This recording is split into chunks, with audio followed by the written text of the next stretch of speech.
Hello everyone. In the previous lecture we started talking about motivation. We discussed the definition of motivation and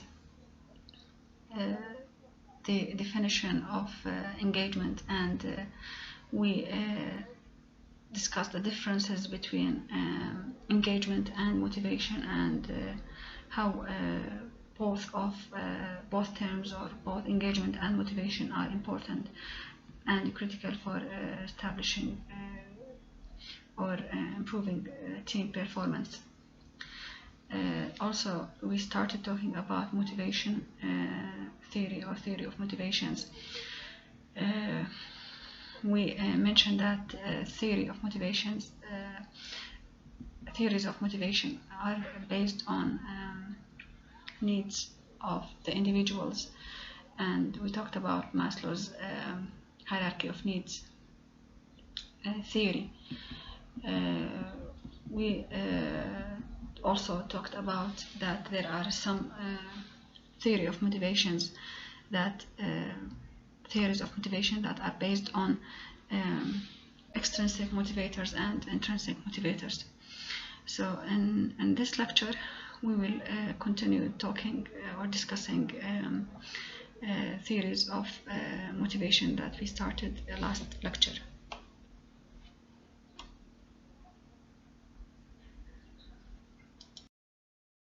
So in this lecture we will talk about Herzberg's two-factor theory.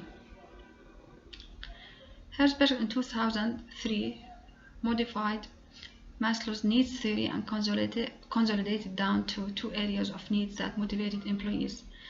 These were termed hygienes and motivators. Hygienes, these were characterized as lower level motivators and included, for example, company policy and administration, supervision, interpersonal relationships, working conditions, salary, status, and security.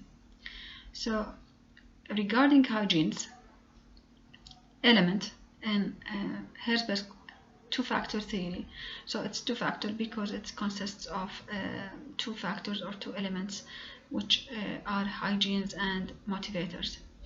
Regarding hygienes, as you can see here, it's related mainly to the job context, so we can give it the name or the term as job context, including company policy, administration, salary, working environment, interpersonal relationships in the workplace. So, and this can be considered as, according to the Herzberg's two-factor theory, as lower level motivators. Secondly, or the second element in the Herzberg's two-factor theory is motivators. These motivators can be considered as a higher level factors and focused on aspects of work such as achievement, recognition for achievement, the work itself, responsibility, and growth or advancement. So we can give it the name as job content. So Herzberg's two-factor theory, it's mainly around two things: the job context and the job content. The job context is called hygienes, and the job content it's called motivators, according to Herzberg's two-factor theory. So it's an easily understood approach that suggests that individuals have desires beyond the hygienes and that motivators are very important to them. Okay.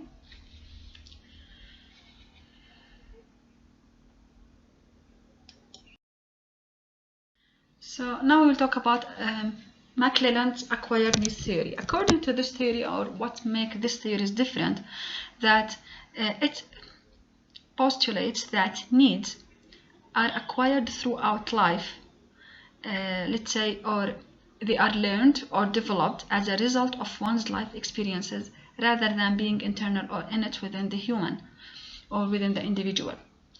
And as you can see here, McClelland's acquired needs theory includes three aspects or three types of needs, which are the need for achievement, need for affiliation, and need for power. So need for achievement implies or focuses on the desires for success, for mastering tasks, and for attaining objectives and goals.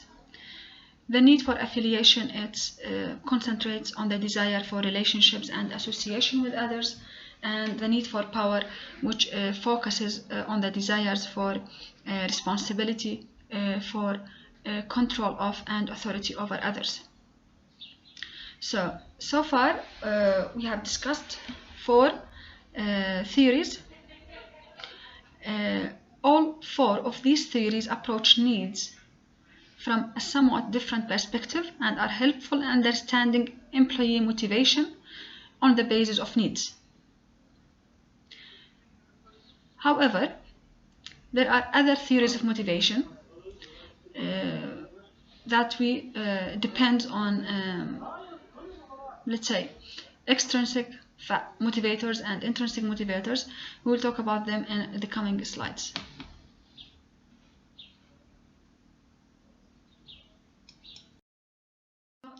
Now we will start talking about extrinsic factor theories of motivation. Mainly we will talk about reinforcement theory of motivation, which was proposed by P.F. Skinner in 1953, who studied human behavior and proposed that individuals are motivated when their behaviors are reinforced. So the main essence of this reinforcement theory of motivation is related to changing the behavior, or let's say repeating the behavior of the individuals, or not repeating the behavior of the individuals by applying consequences on those behaviors. Okay, so generally when you have a behavior, you will have a consequence for that behavior. So P.F. Skinner provides mainly 4 categories for those consequences for the behaviors. We have positive reinforcement, negative reinforcement, punishment, and extinction. And those 4 categories can also be, let's say, categorized into 2 families, let's say, such as reinforcement, or we can say as reinforcement and punishment. And what's the meaning of reinforcement? Reinforcement means to increase or to strengthen a behavior, to be repeated. Okay, so and positive mean to add something. So reinforcement, as we mentioned, can be divided into positive reinforcement and negative reinforcement. Positive reinforcement, positive means to add something, reinforcement means to increase or strengthen a behavior.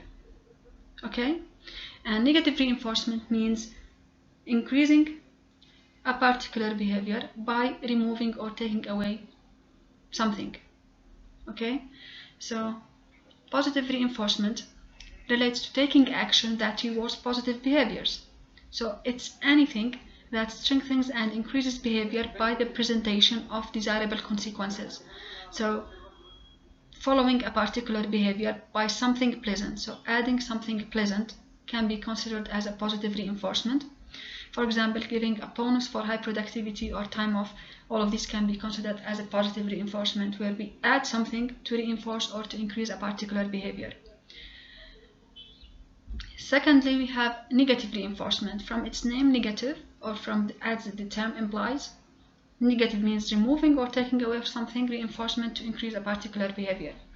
So it's anything that strengthens and increases behavior by the withdrawal or removal of unpleasant consequences.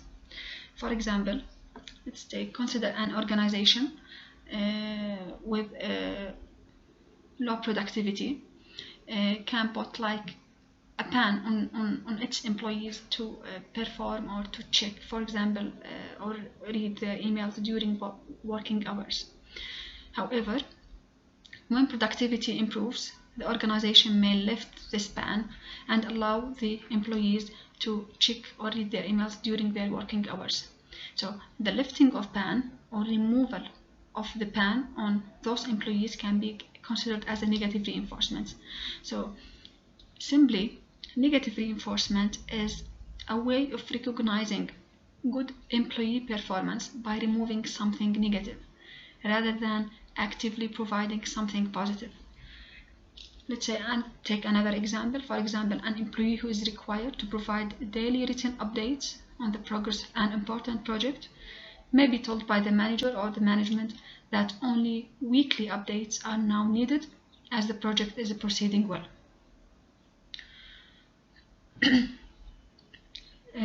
Regarding punishment, punishment means decreasing a behavior. And this punishment in the P.F. Skinner theory also can be categorized into positive punishment and negative punishment, which can be called also as extinction. So punishment is the act of causing an unpleasant consequence to respond to prevent a person from repeating that behavior. So it's mainly related to decreasing behavior by application of something, like, for example, sometimes can be called as a punishment by application. For example, placing an employee on suspension for breaking, like, let's say, organizational rules. It can be considered as a form of punishment or positive punishment. Extinction can be called as a negative punishment, or let's say punishment by elimination, where the manager can eliminate any reinforcement that's maintaining a behavior. Okay, so for example, let's say an employee who engages in an undesirable behavior, such as talking disruptively during a meeting. So he's presumed to be gaining some sort of benefit from the actions. So perhaps this employee finds positive reinforcement in the attention from others that his or her behavior generates. So by removing the positive reinforcement that's not giving this employee any attention they seek, the behavior may fade into extinction.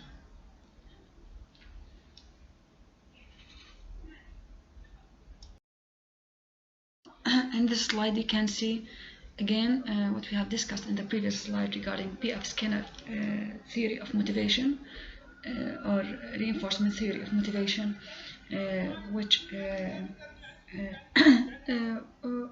according to this theory, P.F. Skinner categorized the consequences to behaviors into 4 categories, which are positive reinforcement, negative reinforcement, punishment, and extinction. And you can see an examples for these categories in this slide.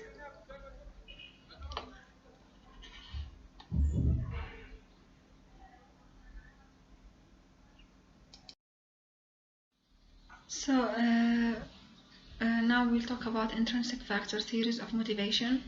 We have mainly 3 types of intrinsic factors theories of motivation, which are Adams' equity theory of motivation, Vroom's expectancy theory of motivation, and Locke's goal-setting theory of motivation. We'll talk about them in the coming slides.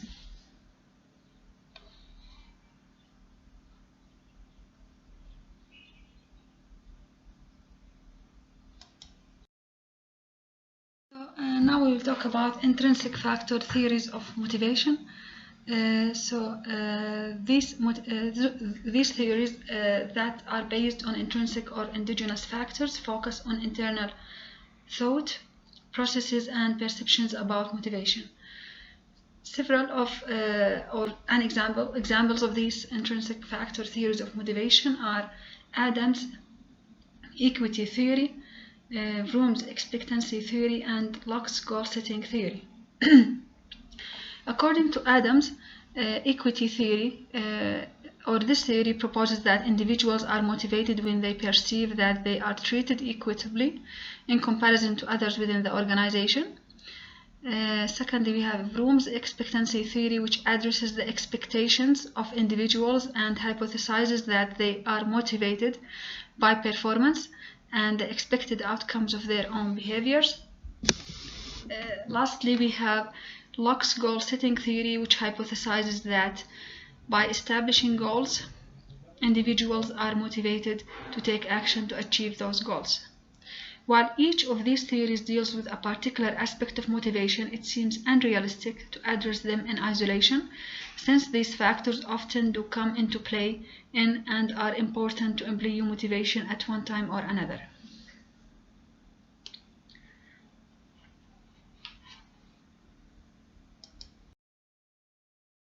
So, while all of these theories are helpful in understanding management and motivation from a conceptual perspective, it's important to recognize that most managers draw upon a combination of needs, extrinsic factors and intrinsic factors in an effort to help motivate employees. So the idea is you don't only, or the manager does not only use one type of motivation theories in motivating his or her employees.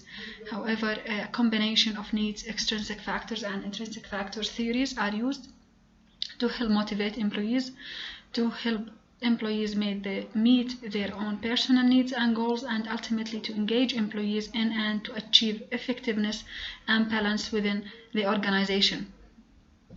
So managers typically take into account most of the aspects upon which these theories focus. That's expectations, goal setting, performance, feedback, equity, satisfaction, commitment, and other characteristics are considered in the process of motivating employees.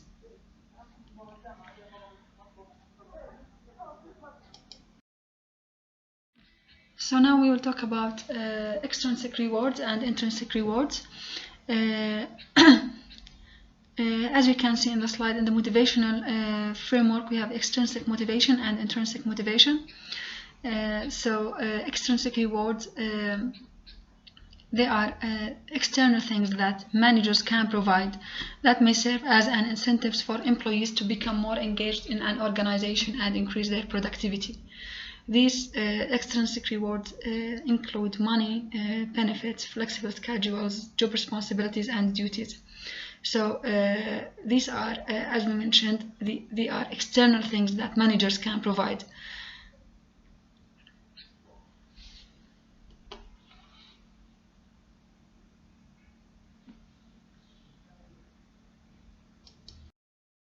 So other examples of extrinsic rewards include promotions, change in status, supervision of others, and also praise and feedback for the employees.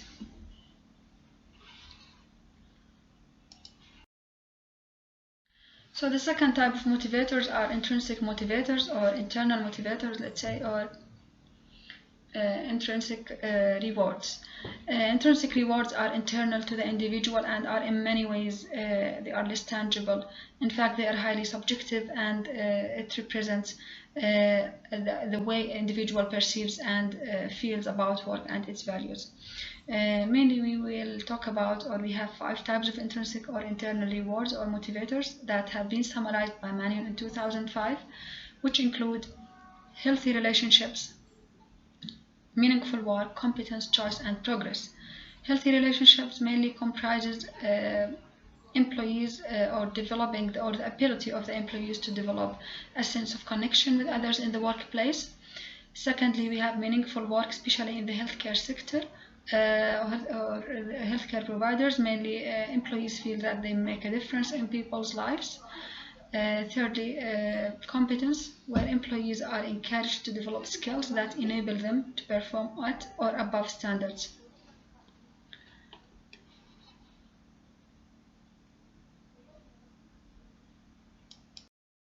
So the fourth intrinsic reward or intrinsic motivator is choice, where employees are encouraged to participate in the organization in many ways. For example, giving them the freedom to express their views and opinions, sharing them in decision making, and finding other ways to facilitate participatory approaches to problem solving, goal setting.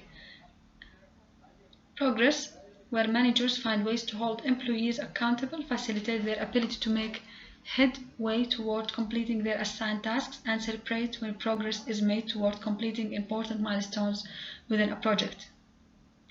Intrinsic rewards coupled with extrinsic ones lead to high personal satisfaction and serve as motivators for most employees.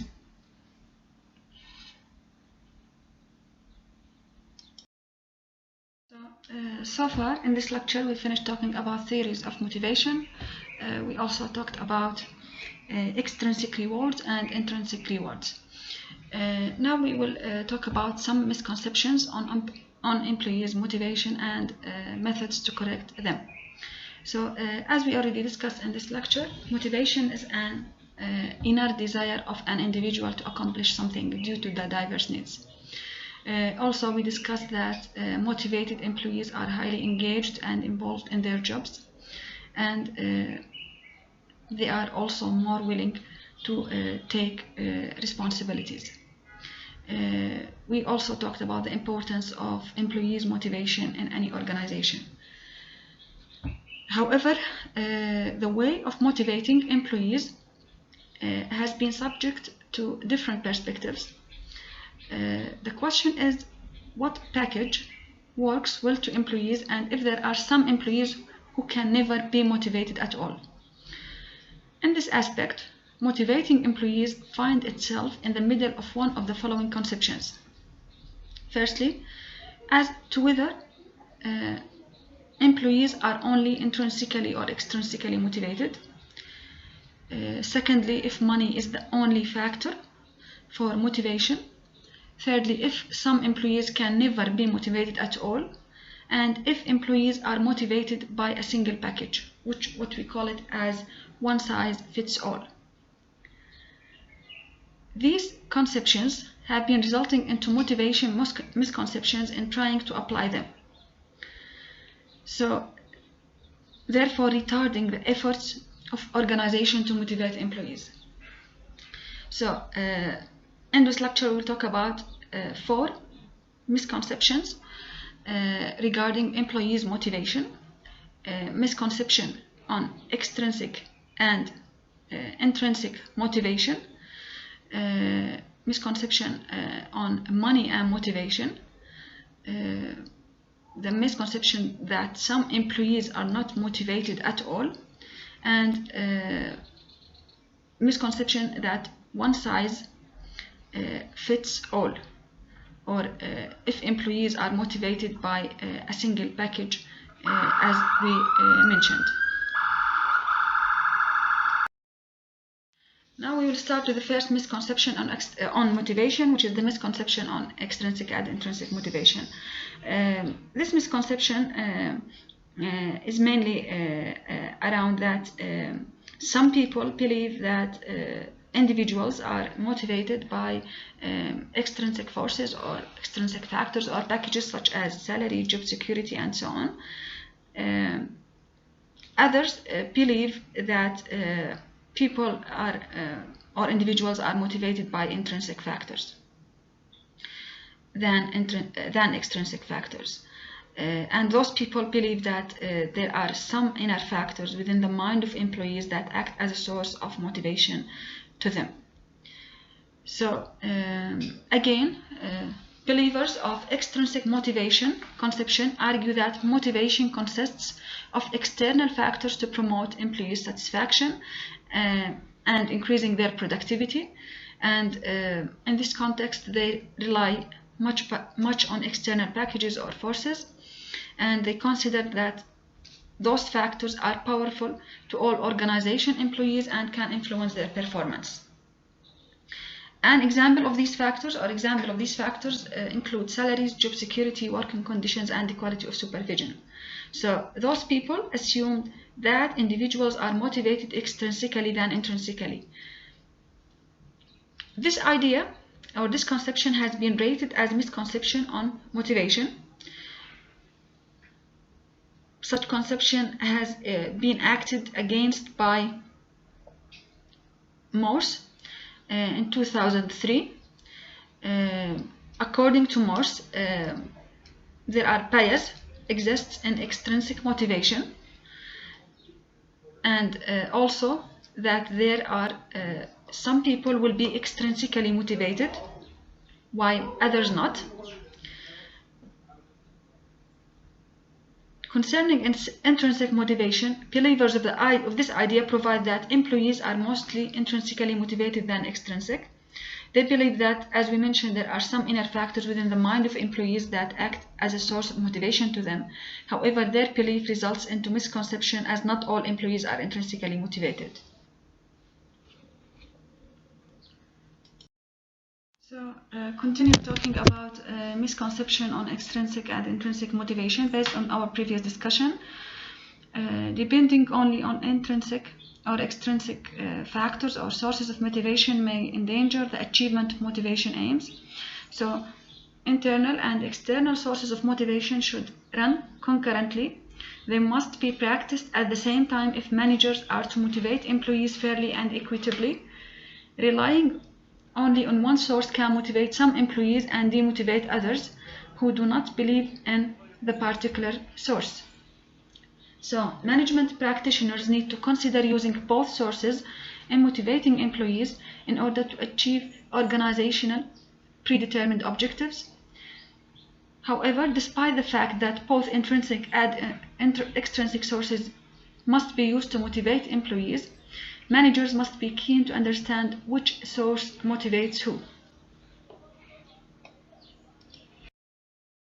So the second misconception about motivation is related to money and motivation. Some scholars and management practitioners believe that money is the key factor in motivating employees or enhancing or promoting motivation in employees in the organizations, while others believe that money is not the only factor that motivate employees in the organizations.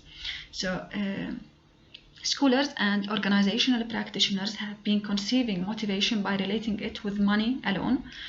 So believers of this conception contend that money is the main factor for enhancing motivation in organizations, and those who believe that money is the main factor for enhancing motivation in organizations concentrate on attracting employees with good compensation packages and other financial benefits, believing that they will be motivated to struggle in achieving the organization goals.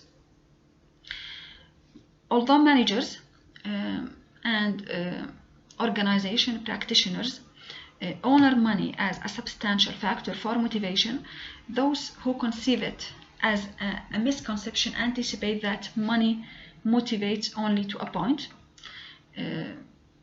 For example, let's say when compensation is not high enough or is considered to be inequitable between different employees, it becomes a demotivator. This argument was supported by Friedrich Herzberg in his two-factor theory of motivation, where he grouped money among dissatisfiers. Also, this idea is supported by a Hay Group study in 1999, where 500,000 employees ranked fair pay and benefits as the least 10 important motivating factors that keep them committed and staying with their companies. Drawing from such assessment, they conclude that money alone cannot motivate employees. So continue talking about money and motivation, or the misconception on money and motivation. So based on our previous discussion, money can motivate some employees in the organization but must not be relied as the only way of motivation. Therefore, managers need to rethink about how they treat money as the means of motivating their employees. Again, there has been a misconception that some employees in organizations are not motivated at all. Believers of this misconception argue that despite the application of several packages for motivating employees, some never get motivated at all. People who are against this misconception, for example, Mannion in 2005 believed that everyone is motivated by something. So each employee has a possibility of being motivated by a certain thing. Therefore, managers must try to understand what motivates an employee in what job. So this is because everyone has something that can motivate him or her.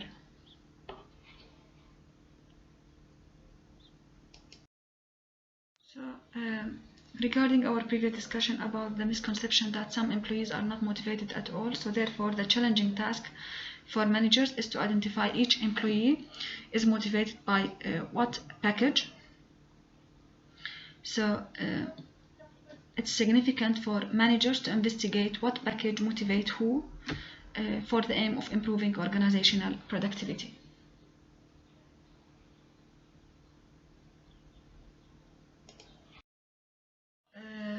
The last misconception that we will discuss regarding motivation is that one size fits all. So there is a misconception about adopting one way of rewarding and recognizing employees. According to this misconception, managers believe that one size fits all employees in rewarding and recognizing them. The issue with this misconception is that it does not acknowledge individual differences between different individuals and group all employees together into a single homogeneous group. So it's important to note that individuals have different motives and may act in different ways and be motivated by different aspects. So according to this, Atchison in 2003 tried to end this misconception and stated that managers need to consider preferences when planning to motivate employees in order to promote their effectiveness.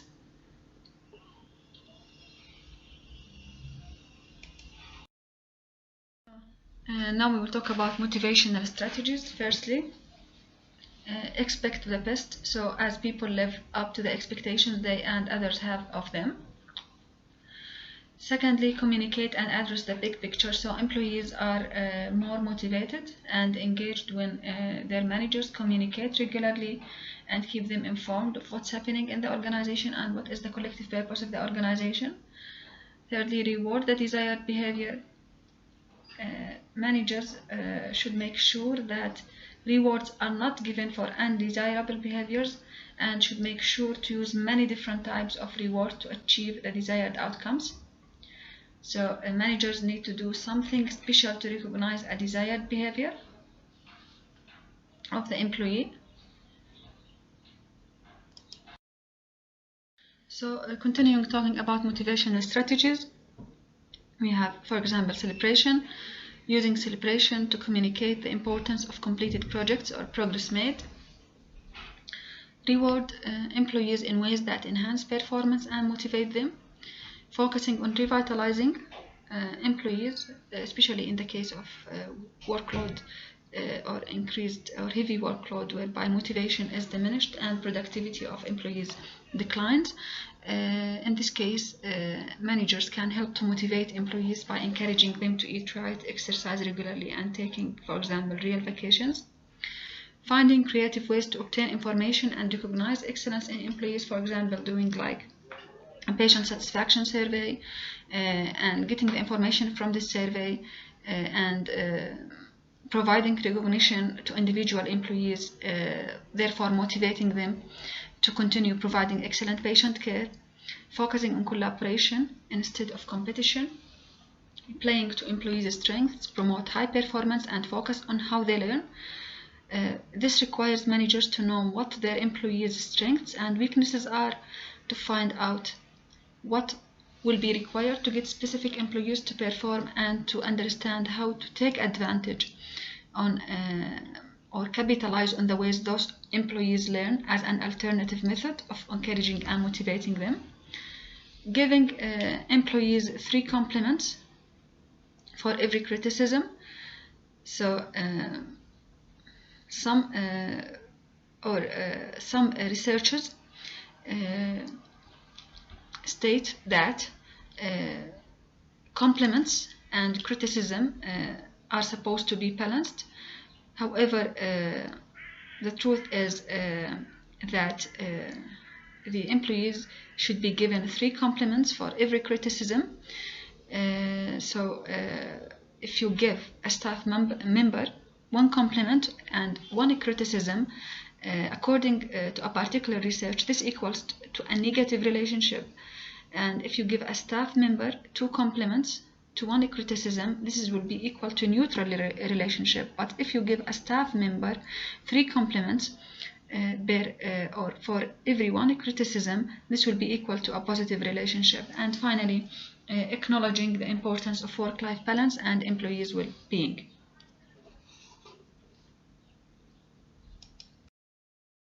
Finally, we covered in this lecture the rest of the motivation theories that we have started in the previous lecture. We talked about some misconceptions regarding motivation, and we also discussed some motivation and strategies that can be used by managers to motivate their employees. Thank you.